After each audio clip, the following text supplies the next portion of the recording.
जी, अस्सलाम वालेकुम। अभी हम आज की अपनी क्लास शुरू करते हैं और पहले कुछ एसएसटी के इंटरव्यू में जो सवालात पूछे गए थे, उनको थोड़ा बहुत डिस्कस कर लेते हैं और उनके बाद हम इस्लामियात के कुछ अहम टॉपिक, बहुत इम्पोर्टेंट टॉपिक्स हैं, उनको भी देखेंगे। तो मैंने सोचा था कि आज मैं आप लोगों की मुलाकात करवाऊँगा मुजद्दिद अल-अफ़सानी और शाह वलीउल्लाह से। दोनों बहुत काबिल बंदे हैं और पहुँचे हुए हैं ना, पहुँचे हुए हैं। कहाँ पे पहुँचे हुए हैं? ऊपर पहुँचे हुए हैं। ज़ाहिरी तौर पे भी, बातिनी तौर पर भी, तो पहुँचे हुए लोगों के साथ मुलाकात करनी चाहिए। लेकिन मेरी तबीयत कुछ अच्छी नहीं थी, तो घर से निकलते हुए थोड़ी लेट हो गई, जिसकी वजह से शेख शाह वलीउल्लाह साहब नाराज़ हो गए और उन्होंने टाइम नहीं दिया। तो हम आज मुजद्दिद से ही मिलते हैं और कल इंशाल्लाह शाह वलीउल्लाह से मिलेंगे। हमारा ये टच ना कीजिए इस पे। तो अच्छा जी, ये मैं आपको बताता चलूँ कि ये कौन है? मुजद्दिद अल-अफ़सानी कौन थे? शाह वलीउल्लाह कौन थे? ख्वाजा मुइनुद्दीन चिश्ती अजमेरी कौन थे? ये क्या थे? क्यों इनका ज़िक्र हम बार-बार करते हैं? जी, तो ये सूफ़ीज़ हैं और आपको ना सूफ़ीज़ के बारे में भी शायद इंटरव्यू में सवालात किए गए ना? सूफ़ीज़। अच्छा, जब इस्लाम आया था सब कॉन्टिनेंट में, आपको याद होगा कि 712 में मोहम्मद बिन कासिम ने सिंध को एनेक्स किया था, कॉन्कर किया था 712 में और यहाँ पे मुसलमानों की हुकूमत बनी तब। तो तब से मुसलमान बहुत यहाँ पे बढ़ने लगे। ऐसा नहीं है कि मोहम्मद बिन कासिम ने ही इस्लाम यहाँ पे लाया, इससे पहले भी रसूल खुदा के दौर में ही सिंध में इस्लाम पहुंच चुका था। लेकिन एक जो प्रॉपर मुस्लिम रूल है तो अरब वालों ने यहाँ पे इंट्रोड्यूस किया और उसके बाद जो सेंट्रल एशिया है वहाँ के जो पहुंचे हुए लोग थे वो दारुल इस्लाम, उन्होंने कहा दारुल इस्लाम किसको? सब कॉन्टिनेंट को, कि चलें जी सारे निकल पड़े कि हम उसको इस्लाम का घर बनाते हैं। किसको? सब कॉन्टिनेंट को। वहां पे हम प्रोपेगेशन ऑफ इस्लाम करेंगे, तबलीग करेंगे लोगों पे। तो बहुत सारे Sufis with the passage of time वहां से यहाँ सफर करते हुए आए कि हमें तबलीग करनी है। तो उन सूफीज में आए, फिर उनमें से और सूफीज तो ऐसे सूफियों का जो है ना बहुत बड़ा रोल रहा है इंडिया में, इंडियन सब कॉन्टिनेंट में बहुत बड़ा रोल रहा है और वो मुस्लिम सोसाइटी को शेप करने में। तो आज हम एक ऐसे ही सूफी से मिलेंगे। अच्छा जी, थोड़ा बहुत सूफियों का आपको तारुफ करवाऊं मैं। तो इंडिया यानी कि उस वक्त इंडिया कहा करते थे या फिर सब कॉन्टिनेंट कह लें, अरब्स ने इस्लाम लाया। अरब अरब के लोगों ने, मोहम्मद बिन कासिम ने जो 712 में कॉन्क्वेस्ट ऑफ सिंध किया था, तो एक किस्म का जो है ना रूल आ गया था, मुसलमानों का रूल। तो बहुत सारे सूफी सेंट्रल एशिया से वो माइग्रेट करने लगे इंडिया में कि पीसफुल मिशनरीज बन जाते हैं। हम इस्लाम की हम बातें करेंगे, इस्लाम की दावत देंगे, लोगों को दीन सिखाएंगे। तो जो उनकी फिलासफी थी ना उन सूफीज की, वो थी वहदतुल वजूद की, यानी कि यूनिटी ऑफ बीइंग। और हम आज यूनिटी को समझेंगे, ऐसे समझेंगे कि जॉन इलिया के शेर के साथ समझेंगे यूनिटी को। अब जॉन इलिया की शायरी का इस यूनिटी से क्या, वहदतुल वजूद से भाई क्या लेना देना? तो लेना देना बनाते हैं, कौन सा ये मुश्किल है? अब देखिए, यूनिटी ऑफ बीइंग है। आपसे इंटरव्यू में शायद वहदतुल वजूद और वहदतुल शहूद, इन दोनों पे शायद पूछा गया है। ठीक है, तो वहदतुल वजूद का जो फिलासफी है, उसे इंग्लिश में कहा जाता है द यूनिटी ऑफ बीइंग। यानी जो कुछ है ना, उनकी यूनिटी, आपस में उनकी यूनिटी। वहदतुल वजूद जो कि थ्योरी है या फिर फिलासफी है शेख मुइनुद्दीन इब्नुल अरबी उसकी है। ये आपने अर्तुगरुल गाजी में भी देखा होगा कि कितना बड़ा रोल दिखाया है ये इब्नुल अरबी का। तो उसने ये, इसका फाउंडर वो है, प्रोपोनेंट वो है। पहली मर्तबा उसने ये चीज जो है ना जो ना वजूद में लाई थी इसकी कॉन्सेप्ट। तो क्या कहता है इब्नुल, अब देखे ना जो चीज जिसने लाई है, तो चलते हैं इब्नुल अरबी के पास और मिलते हैं उनके साथ। ये फर्स्ट पेज है ना, यही फर्स्ट पेज है, यही फर्स्ट पेज है। तो इब्नुल अरबी से मिलते हैं और पूछते हैं कि जनाब ये जो आपने वहदतुल वजूद का नजरिया लाया है, ये क्या है? कहता है कि there is nothing but God, कुछ भी नहीं है, खुदा है। और मैं अगर कहूँ अरबी साहब, और जो कुछ है डेफिनेटली वो कहेगा वो भी खुदा है। There is nothing but God, nothing in existence other than he, यानी इसके अलावा कुछ भी एग्जिस्ट नहीं करता। अगर कुछ एग्जिस्ट करता है तो वो ये गॉड ही है।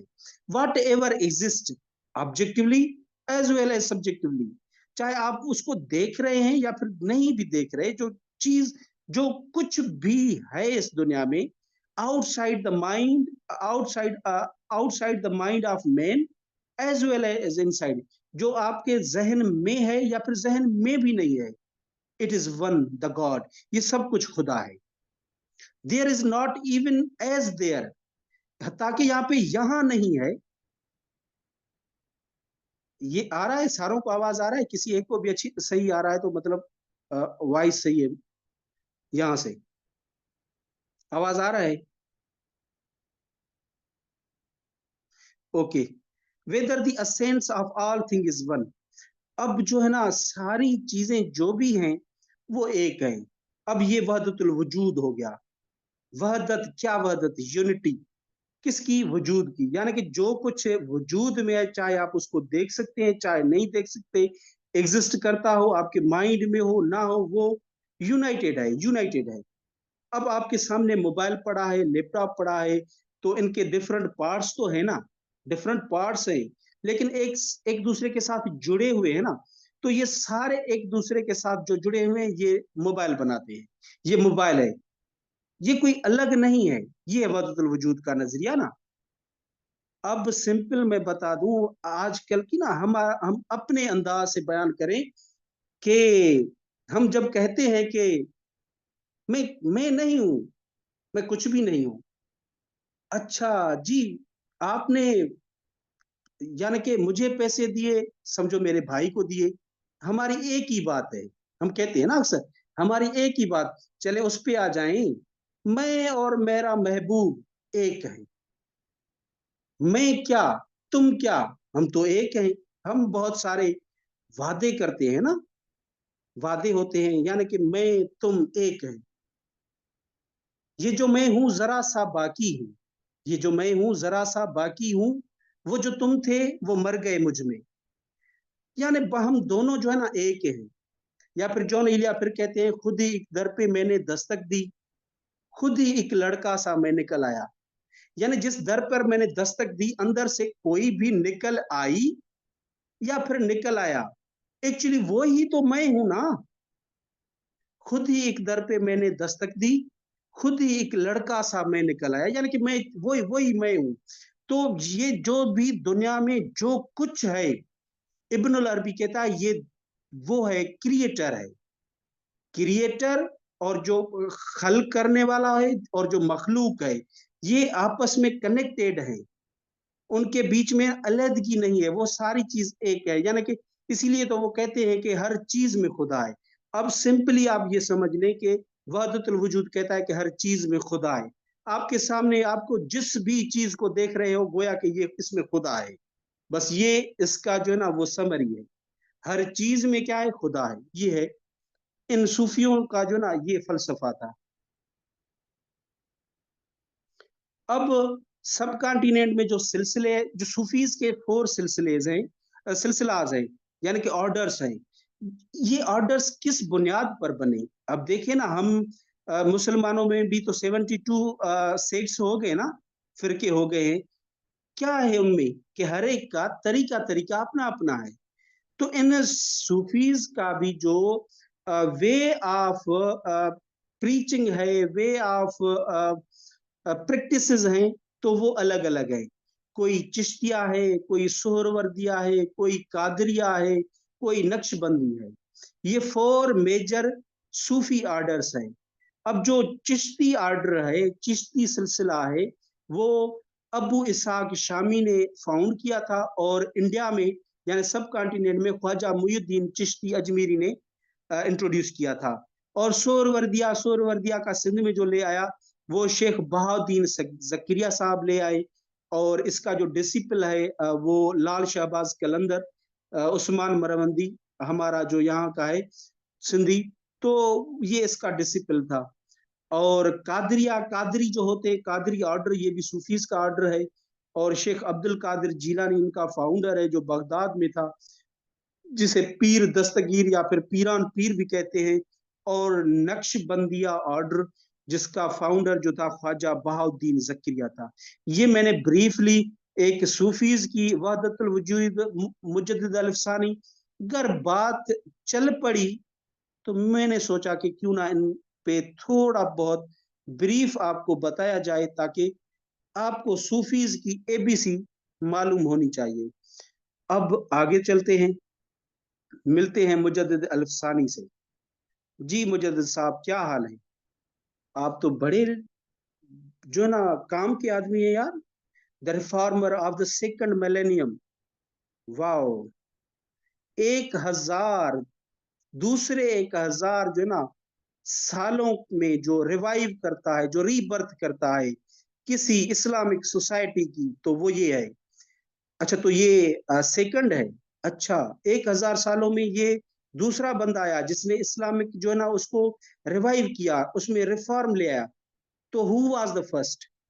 पहला कौन था? पता है आप लोगों को पहला कौन था? ये तो मुजद्दिद अल सानी कहते हैं ना इसको। तो हु वाज मुजद्दिद वन, अवल? अब गूगल ना कीजिएगा, याद है तो आप लिख दें। ही वाज, हाँ, ये कौन था?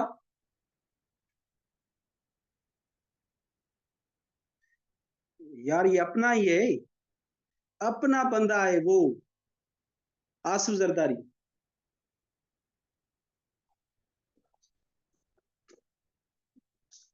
उमर बिन अब्दुल अजीज था, बिल्कुल बिल्कुल करेक्ट। तो ये था उमर बिन अब्दुल अजीज था, जो ना मुजद्दिद अलिफ अवल थे। ठीक है। Mujaddid Alif Sani, originally Sheikh Ahmad Sirhindi was a great सूफी।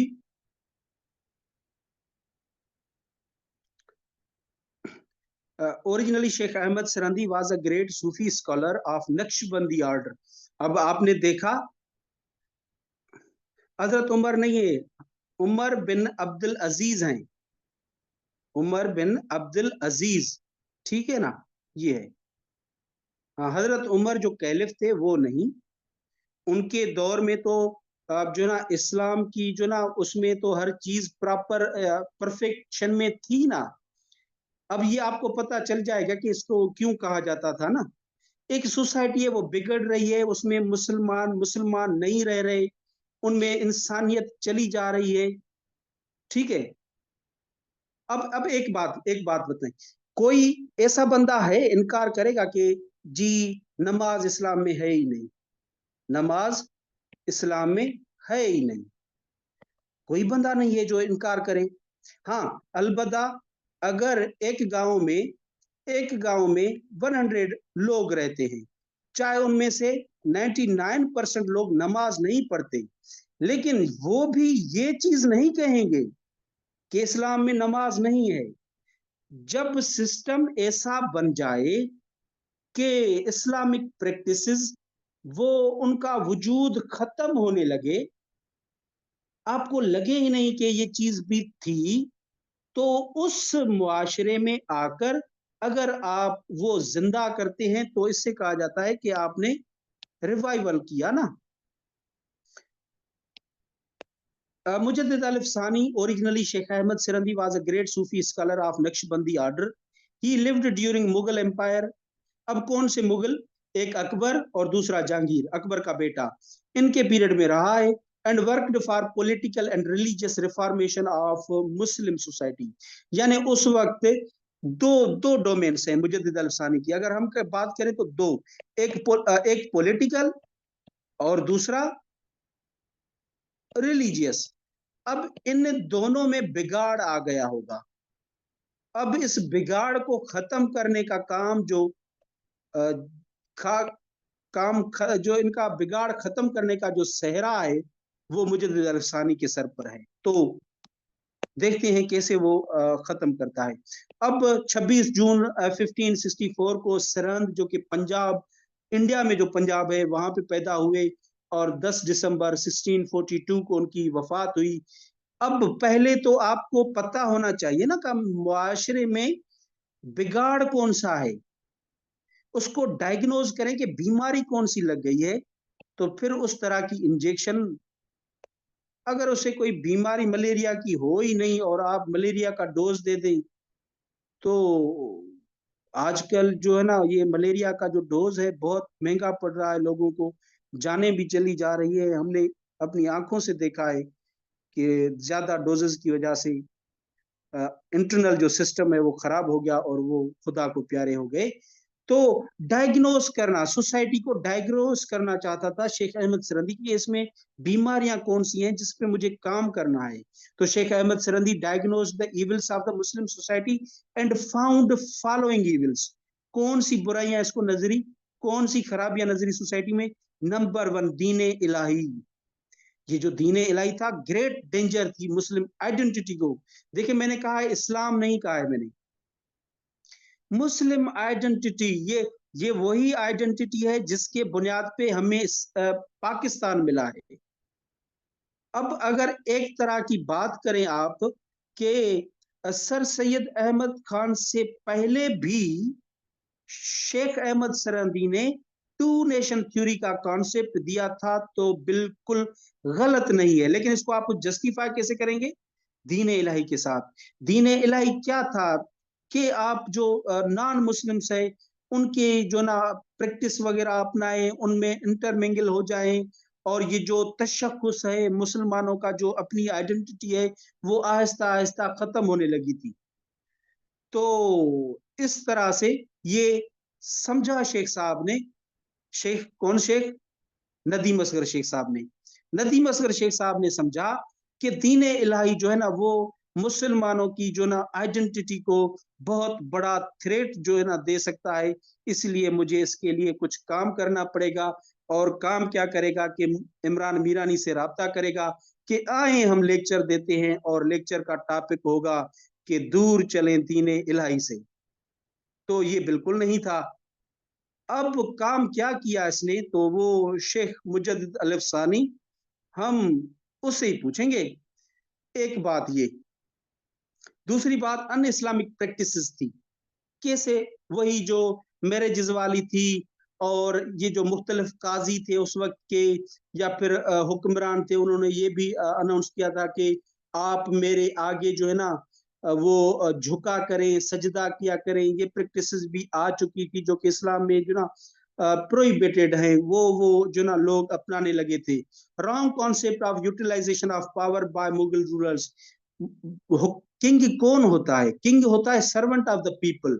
लेकिन ये खुद को जो ना बड़ा वो समझ रहे थे, और पता नहीं किस किस टाइप के जो ना अलकाब अपने लिए जो ना अपनाए हुए थे मुगलों ने, तो खास करके अकबर साहब ने और जहांगीर साहब ने। तो ये जो पावर का कॉन्सेप्ट है ना यूटिलाइजेशन का, वो गलत था। ये मुझे तो उनको कह रहा कि ये भी खराबी है इसमें। Promotion of Rajput and marriages with their daughters during Akbar's period. ये भी आपने नदीम शेख साहब ने आपको अच्छा पढ़ाया होगा कि किस तरह से उनके बीच में जो है ना ये राजपूत को प्रोमोट किया जा रहा था, और अकबर ने शादियां भी वहां से की। तो ये आप बखूबी से वाकिफ हो। तो क्या होना था इससे? इससे जो है ना इस्लाम का जो वो आइडेंटिटी है, वो तशख्खुस है, वो खत्म हो रहा था। अपोजिशन टू वहदतुल वजूद। अब जो वहदतुल वजूद का नजरिया था इब्नुल अरबी ने दिया था, क्या बताऊंगी? वहदतुल वजूद का जो नजरिया इब्नुल अरबी ने बताया था, ये कुछ जो है ना एक साहब वहां से आए थे और वो ये इसके खिलाफ ही थे, वहदतुल वजूद के नजरिए के खिलाफ थे। तो लोगों को वो उस नजरिए के खिलाफ भड़काने लगे, और सोडो सूफिज्म आया था। सोडो सूफिज्म यानी कि नकली सूफिज्म आया था ना, जाली जाली किस्म के, तो लोगों को गुमराह किया जा रहा था रिलीजियसली, मतलब कि उसको गुमराह। तो ये भी मुजद्दिद साहब ने समझा कि मुझे इस पे भी काम करना चाहिए। फिलाज इन किंग एक मिनट।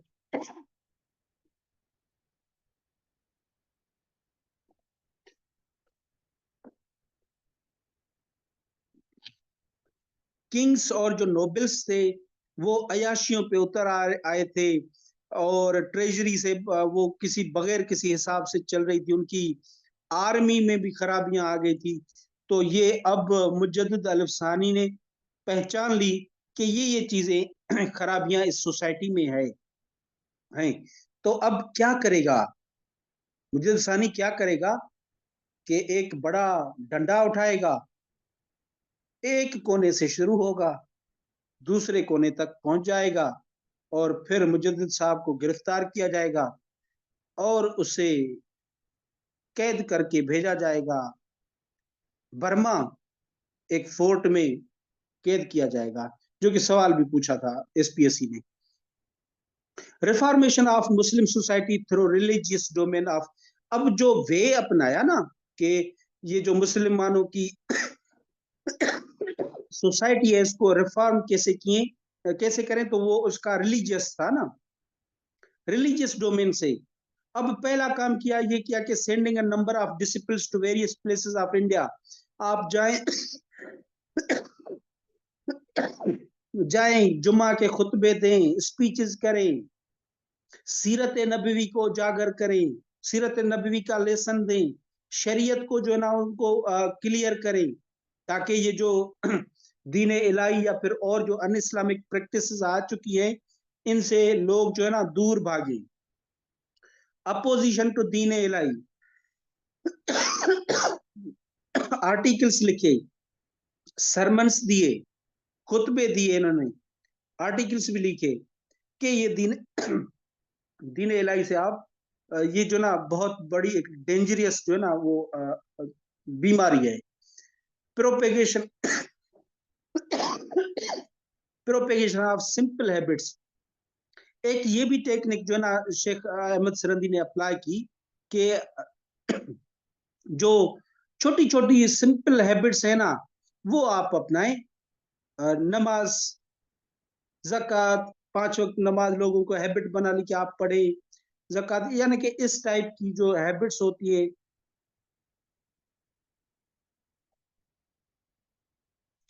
सही। ये गला गला खराब हो गया ना, बहुत सारी मेडिसिन ली है, अब फिर भी थोड़ा बहुत फायदा हुआ है। और प्रोपेगेशन ऑफ वहदतुल शुहूद, अब देखिए अब ये कॉन्सेप्ट आ रहा है वहदतुल शुहूद का यहाँ पे। यहाँ तक हमने वहदतुल वजूद समझा था कि हर चीज में खुदा है।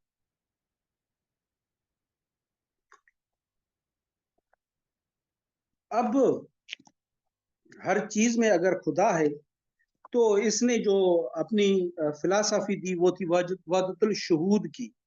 अब क्या वहदतुल शुहूद कोई और चीज थी, नई थी, या कोई और ही वहदतुल वजूद वाली ही थी? अच्छा जी, सिंधी वाले खास तौर पर आगा सलीम का नावल है ना हम्मा औस, बहुत बड़ा मशहूर है हम्मा औस।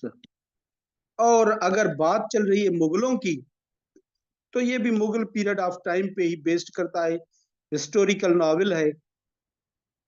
तो वहाँ का जो नवाब मुगल, उसका नाम है, रूरल जो हुक्मरान है नवाब मुगल है वो, नवाब मुगल जो है वो रूरल है। और इनके खिलाफ जो है ना, जो खेड़े सो खाए का नारा शाह इनायत रिजवी ने लगाया था। तो उस पसे मंजर में ये नवाब के साथ जंग होती है और इसमें शहीद भी हो जाता है। तो इससे इस पसे मंजर में ये नावल लिखा हुआ है। और पूछ सकते हैं ना कि हम्मा औस क्या क्या, व्हाट डज मीन बाय हम्मा औस? तो हम्मा औस का भी मतलब है वहदतुल वजूद। ठीक है ना, वहदतुल वजूद साहब।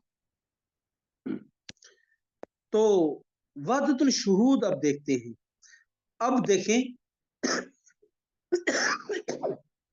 वहदतुल वजूद ने कहा था कि God is in every aspect of universe. ये था पैगाम था वहदतुल वजूद का, कि हर एस्पेक्ट में, दुनिया में जो चीज है उसमें खुदा है। अब वहदतुल शुहूद कहता है God is not in every aspect of universe for ordinary people. ये जो आम लोग हैं वो क्या समझ सकेंगे कि हर चीज में, ये तो पहुंचे हुए लोगों का काम है। अगर आप इस तस्वर को, इस नजरिए को अभी से अप्लाई करेंगे तो आप गुमराही पे चले जाएंगे। तो शेख मुजद्दिद अल-अफ़सानी जस्ट सिंपली ये कह रहा था कि आप फिलहाल छोड़ दें इस नजरिए को कि खुदा हर चीज में है। आप ये सोचें कि गॉड्स एट्रीब्यूट्स, खुदा की जो ना ये एट्रीब्यूट्स है, ये शेडोज हैं, ये जो कुछ दुनिया में है ये नेमतें हैं खुदा की, एट्रीब्यूट्स हैं, उनकी उनकी शेडोज हैं ये यूनिवर्स में। आप ये चीज समझ लें। तो आम आदमी खुदा को हर चीज में नहीं पा सकता, ये मतलब था मुजद्दिद अल-अफ़सानी का। अगर वो एक आम इतना पढ़ा लिखा स्कॉलर भी नहीं है तो वो डेफिनेटली कहीं ना कहीं गलतियां करेगा और शिकार हो जाएगा गलतियों का। इसलिए आम आदमी खुदा को हर चीज में नहीं पा सकता। खुदा को हर चीज में पाना एक कमाल की जहनियत और बड़ा बड़ा जो है ना ज्ञान चाहिए। तो आप लोग इस तरह से करें कि आप ये समझे कि खुद ये हर सारी चीजें खुदा की नेमतें हैं, एट्रीब्यूट्स हैं, उनकी निशानियां हैं, ये खुदा की निशानियां हैं, ये शेडोज हैं। लेकिन मुजद्दिद वाज नॉट अपोज टू वहदतुल वजूद। अक्सर कहीं कहीं पे आप सुनते होंगे कि मुजद्दिद वहदतुल वजूद के खिलाफ थे और अपनी फिलासफी दे दी वहदतुल शुहूद की। तो ऐसे ऐसा नहीं है। ये कहते हैं ना कि वहदतुल वजूद एंड वहदतुल शुहूद are two sides of a coin. एक किस्से के दो, जो है ना, दो साइड्स हैं वहदतुल वजूद की। अब मुस्लिम सोसाइटी को हमने जो ना ये जो नकली सूफीज आए थे उससे निमटने के लिए ये सिंपल हैबिट्स का तरीका इसने अपनाया। और वहदतुल शुहूद के जो ना वो प्रचार अपने सरमन में इधर उधर वो भी करने लगा। तो ये एक किस्म की आइडेंटिटी प्रिजर्व करने के लिए। अब आते हैं हम पॉलिटिकल डोमेन में। याद रखिएगा कि मुजद्दिद अल-अफ़सानी की दो डोमेन्स हैं, एक रिलीजियस है और दूसरी पॉलिटिकल है। रिलीजियस में क्या करता है कि इस्लामिक आइडेंटिटी को प्रिजर्व करता है, मुस्लिम आइडेंटिटी को प्रोटेक्ट करता है। अब आते हैं पॉलिटिकल। अब पॉलिटिकल से क्या मतलब कि मुस्लिम रूल। मुजद्दिद समझता है कि Muslim identity can only be protected when there is ideal Muslim rule in India. तब तक आप मुसलमानों का तशख़्ख़ुस बचा ही नहीं सकते जब तक आपके पास ideal Muslim rule in India ना हो। काश काश अगर कोई और जो है ना क्लास ना होती तो कितना दिल चाह रहा है ना कि इस जस्ट इस पे आइडेंटिटी पे बात की जाए। यही बात तो अल्लामा इकबाल ने इलाहाबाद वाले एड्रेस में किया था कि जो ना आइडेंटिटी मुसलमानों की अलग है, हिंदूज की अलग है। अगर आप इनको एक मुल्क तस्वर करते हैं, एक मुस्लिम बनाते हैं, तो फिर ये मेजॉरिटी वाले में ये आइडेंटिटी को थ्रेट होगा। और जब थ्रेट होगा तो ये सरवाइव नहीं कर सकेंगे। इसलिए अलग अलग मुल्क बनाए, फिर ही जाके आपकी आइडेंटिटी जो है ना वो प्रोटेक्ट होगी। और कांग्रेस ने, हिंदू जो वो थी, लीडरशिप थी, उन्होंने तो बहुत कोशिश की कि ये तशख़्ख़ुस जो है, आइडेंटिटी है, किसी भी तरह से वो मिट जाए और एक इंडियन, सारे इंडिया के लोग एक इंडियन नेशनल आइडेंटिटी जो है ना वो क्रिएट करें। लेकिन अब देखें आप इसका माइंड पढ़े ना मुजद्दिद अल-अफ़सानी का। यार ये जो अल्लामा इकबाल अब बातें कर रहा है ये तो पीछे मुजद्दिद भी कर चुका है। चलें, अब ये मुजद्दिद ने सोच लिया कि आइडियल आइडियल मुस्लिम रूल होना चाहिए, फिर ही आपकी ना आइडेंटिटी प्रोटेक्ट होगी, वरना नहीं होगी। तो वो कहाँ से आए, कैसे वो रूल आए? तो उसके लिए मुजद्दिद ने कहा कि मुझे थोड़ा बहुत पानी पिलाओ, तो फिर मैं आपको बताता हूँ। तो मैं पानी पी लूं, फिर बताता हूँ। तो मुजद्दिद साहब ने पहले तो 83 लेटर्स लिखे अकबर और जहांगीर को, कि किन हवाओं में आप घूम रहे हैं, किन अयाशियों पे आप उतर आए हैं। आपने फिल्म देखी तो शादी कर ली, ना देखा मुसलमान है, ना देखा नॉन मुस्लिम है।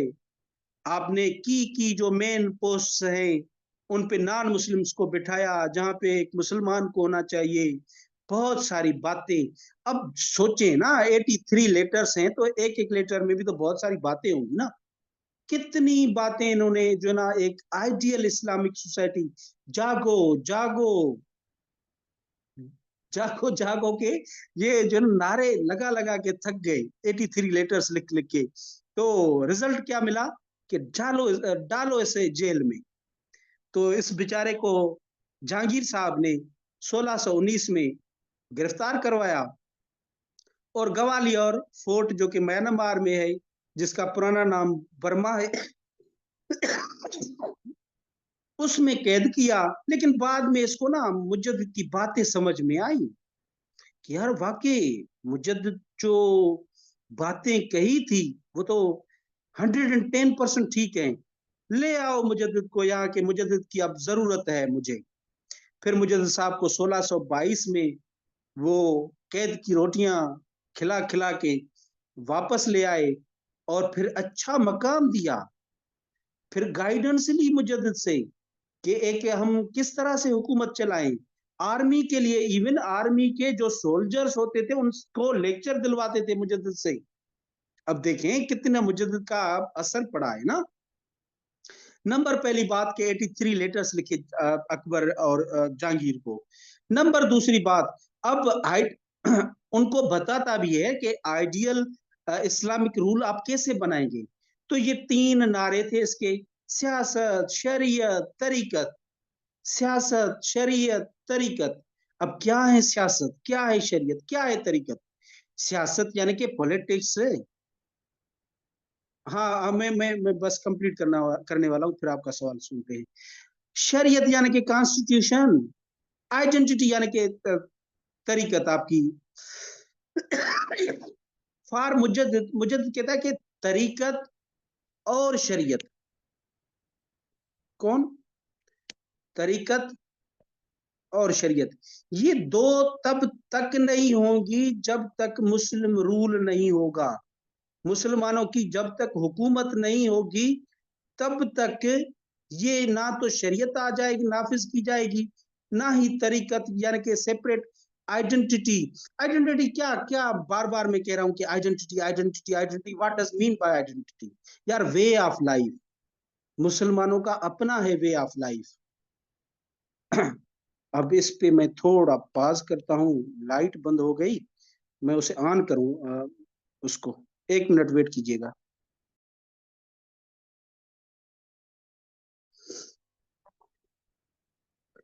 तो मुजद्दिद साहब ने कहा कि अगर आपने शरीयत और तरीकत लानी है, तो उसके लिए आपके पास रूल होना चाहिए, अथॉरिटी होनी चाहिए। किसकी अथॉरिटी? मुसलमानों की। अब क्या वो अकबर मुसलमान नहीं था? क्या था? मुसलमान, मुसलमान तो था, लेकिन जो वो काम कर रहा था वो इस्लामिक नहीं थे ना, इस्लामिक रूल नहीं था। King is the servant of people, वो सर्वेंट है। और आप ये जो ना अपने आप को खुदा समझने लगे हैं, अपने आप को ऐसे समझें कि इस तरह से ये जो नाजिम होते थे वो भी कहते थे कि हमारे आगे आप वो करो, सजदा सज, सजदा वगैरह करो। तो इस तरह के जो है ना, वो आ गए थे। तो ये था।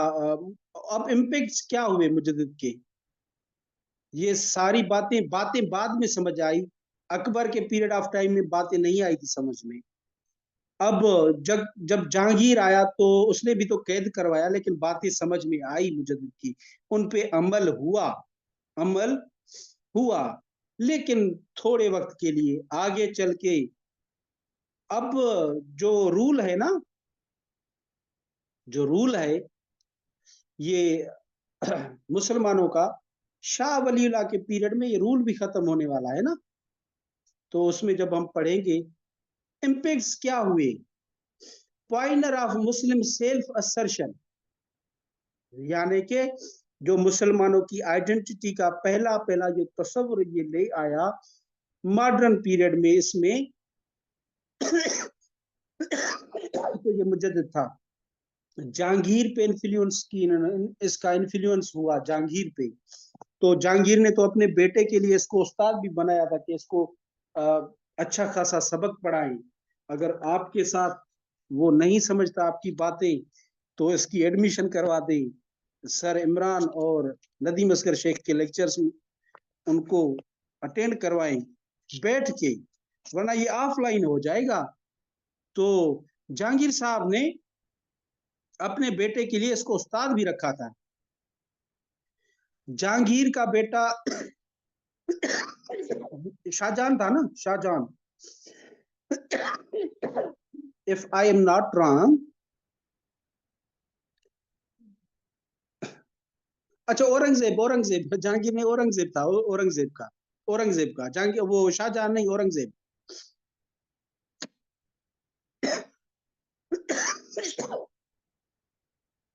मुजद्दिद का बेटा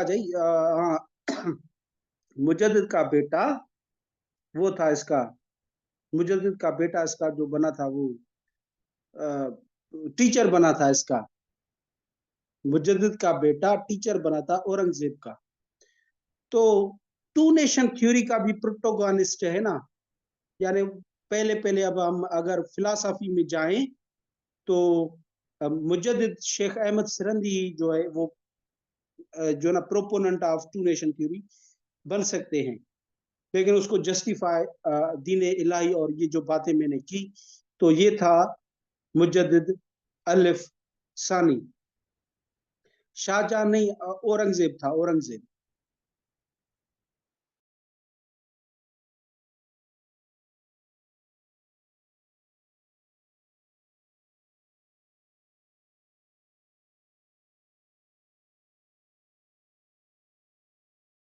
मौलाना कासिम नानतवी इसकी, अल्लामा अब्दुल रशीद जो ना उसने भी इसकी। तो ये बहुत वाले जो भी है, अल्लामा इकबाल ने इलाहाबाद वाले एड्रेस में ऐसे समझिए इसको रिफ्लेक्ट किया है। तो ये था हमारा इंटरव्यू के क्वेश्चंस का सेशन।